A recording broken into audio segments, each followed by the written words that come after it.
नमस्कार। आज आज 14 मई 2025 को एक सवाल उठ रहा है कि जो यहाँ इंडिया और पाकिस्तान के बीच में जो सीज फायर हुआ था, क्या अमेरिका और चाइना हमारी इकोनॉमी को ख़राब करना चाहते हैं? इस बारे में हमारे साथ भुवनेश्वरी जी बैठी हैं। ये बताएंगी कि ये क्या सोचती हैं इसके बारे में। भुवनेश्वरी जी नमस्कार। नमस्ते। तो जैसा कि ये बताया जा रहा है कि जो हमारे भारत में एक पहलगाम अटैक हुआ 22 अप्रैल 2025 को, तो इसके लिए कंट्रोवर्सी आ रही है कि क्या पाकिस्तान का जो साथ अमेरिका और चाइना दे रहे हैं। तो इसी के साथ साथ ये बताया जा रहा है कि किस तरह से अमेरिका ने जो टैरिफ कर लगाया था चाइना के ऊपर, वो भी इतना ज़्यादा 110 का टैरिफ कर लगा दिया था।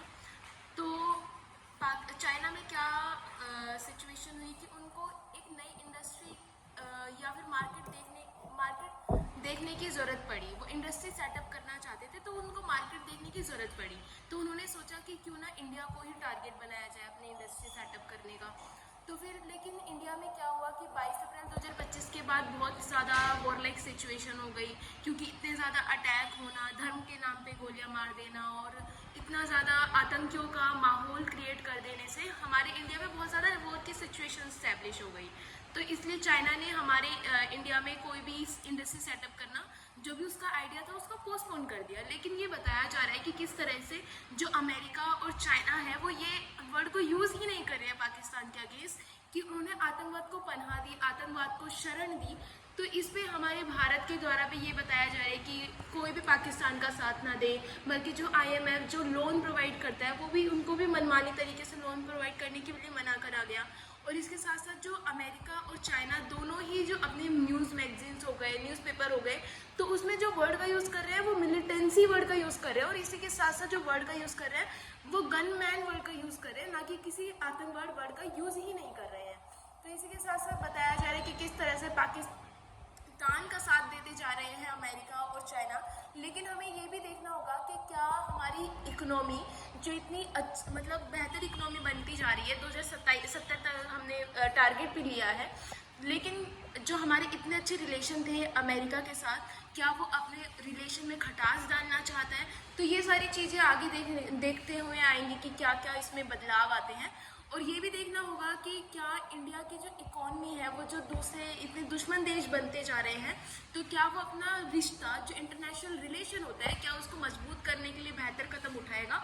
तो इसी के साथ साथ देखने के लिए हमें ये भी है कि जो हमारा पाकिस्तान को व्यक्ति इतना ज़्यादा करारा जवाब दे रहे हैं, S-400 जो कि हमने रशिया से भी लिया और इतना ज़्यादा मतलब अच्छा कार्य कर रहा है वो S-400, तो आगे जाके हम अपनी मिलिट्री को इतना ज़्यादा हाई कर देंगे और अपनी इकोनॉमी को और ज़्यादा बूस्ट करेंगे। तो ये आगे जाके ये भी देखना है कि इंटरनेशनल रिलेशन जो हमारे जो चाइना और अमेरिका के साथ इतने बेकार होते जा रहे हैं इस पहलगाम अटैक की वजह से, तो हम कितना अच्छा बदलाव करके आएंगे, कितना ज़्यादा उस पर काम करेंगे। तो ये सारी चीज़ें बताई जा रही है। और आगे ये भी देखेंगे कि क्या हमारी जो पहलगाम अटैक था इसमें हमारा इंडिया और क्या क्या कदम उठाता है। तो इसी के साथ बने रहिए। जय हिंद, जय भारत। अभी और एक समाचार मैं आपको दूं। हमारा एक जो BSF का जवान कुछ दिन पहले गलती से पाकिस्तान की सीमा में चला गया। आज अभी सूत्रों के हिसाब से खबर मिल रही है कि उसको पाकिस्तान ने वापस कर दिया है। ये बड़ी खुशी की बात है। इसी के साथ जो अभी अच्छा डिस्कस जो किया भुवनेश्वरी जी ने, ये आगे और तय करेगा कि हिंदुस्तान और अमेरिका के बीच में और चाइना के बीच में कैसे रिलेशन रहेंगे। अगर वो हमारे देश के फेवर में काम करेंगे तभी रिलेशन अच्छे होंगे।